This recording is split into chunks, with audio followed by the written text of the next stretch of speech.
Shalom, berjumpa lagi dalam channel Pengkhotbah Deso. Kali ini kita akan merenungkan firman Tuhan dengan satu firman Tuhan yang saya ambil dari kitab Filipi pasal yang ketiga ayat yang ketujuh. Firman Tuhan katakan, "Tetapi apa yang dahulu merupakan keuntungan bagiku, sekarang kuanggap rugi karena Kristus." Bapak Ibu saudara-saudari yang dikasihi Tuhan, beberapa minggu yang lalu dunia artis dikejutkan dengan Nia Ramadhani yang tertangkap oleh karena menggunakan sabu-sabu. Siapa yang tidak kenal dengan Nia Ramadhani? Ia salah satu artis terkenal dan istri dari seorang suami yang kaya raya, yaitu yang bernama Ardi Bakri. Ada hal yang menarik yang membuat dia menggunakan narkoba, sabu-sabu itu. Dia mengatakan itu semua karena adanya tekanan dalam pekerjaan, apalagi di masa-masa pandemi. Sekelas Nia Ramadhani yang memiliki suami yang kaya raya, namun ia terjatuh di dalam penyalahgunaan obat-obatan. Dia terjatuh dalam narkoba. Bapak Ibu saudara-saudari yang dikasihi dalam Tuhan, hal ini mengingatkan dalam hidup kita bahwa harta dunia di dalam dunia ini tidak dapat membuat kita nyaman, tidak dapat membuat kita damai, tidak dapat membuat kita merasa tenang.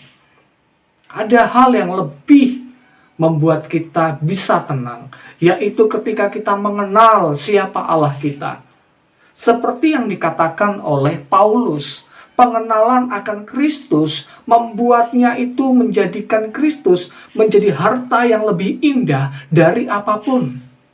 Kekayaan terbesar kita adalah kekayaan yang kita miliki di dalam Kristus.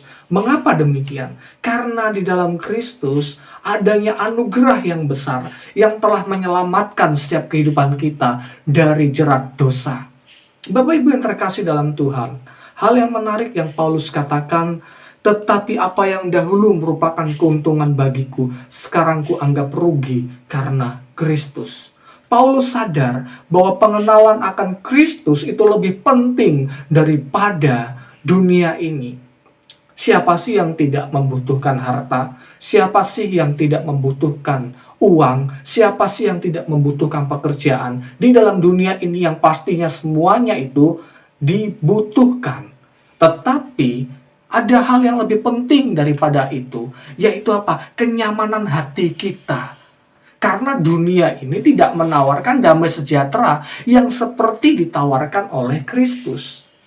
Firman Tuhan pun katakan, "Hanya dekat Allah saja kiranya hatiku tenang, sebab daripadanya lah gunung batu dan keselamatanku."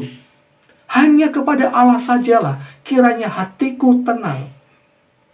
Ini menjadi jaminan dalam kehidupan kita. Mari pada saat hari ini, kita harus memiliki cara pandang yang benar, seperti cara pandang Paulus. Melihat dunia itu di nomor 2, di nomor 3, karena Kristus ada di nomor pertama.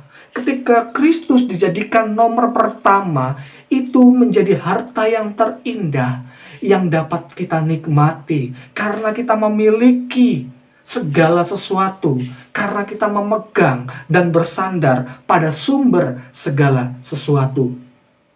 Bapak Ibu yang terkasih dalam Tuhan, kita harus bersikap wajar terhadap harta yang kita miliki. Karena sebenarnya kita telah memiliki harta yang paling bernilai, yaitu apa? Pengenalan akan Kristus Tuhan kita yang telah menyelamatkan kehidupan kita. Itulah kekayaan yang terindah yang membuat kita tenang, yang membuat kita damai sejahtera, yang membuat kita merasa aman walaupun berada di tengah badai sekalipun. Ada satu hal yang harus kita renungkan bersama-sama, bahwa hidup kita harus kita nikmati karena anugerah Allah adalah anugerah yang nyata.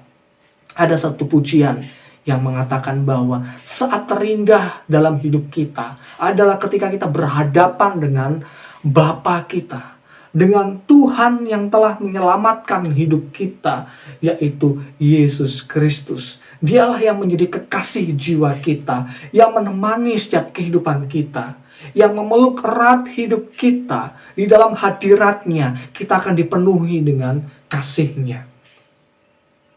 Mari pada saat hari ini, di tengah dunia yang sedang diguncang oleh berbagai macam pergumulan, tantangan, dan bahkan pandemi yang sedang terjadi, mari kita berfokus kepada kerinduan kepada Allah, menikmati hadirat Tuhan, menikmati pelukan kasih Kristus dalam persekutuan kita dengannya. Kita harus menjadi orang-orang yang menikmati anugerah Tuhan, sebab di dalam Kristus kita mendapatkan apa yang tidak diberikan oleh dunia ini. Kiranya renungan ini menjadi berkat dalam setiap kehidupan kita. Shalom.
Tuhan.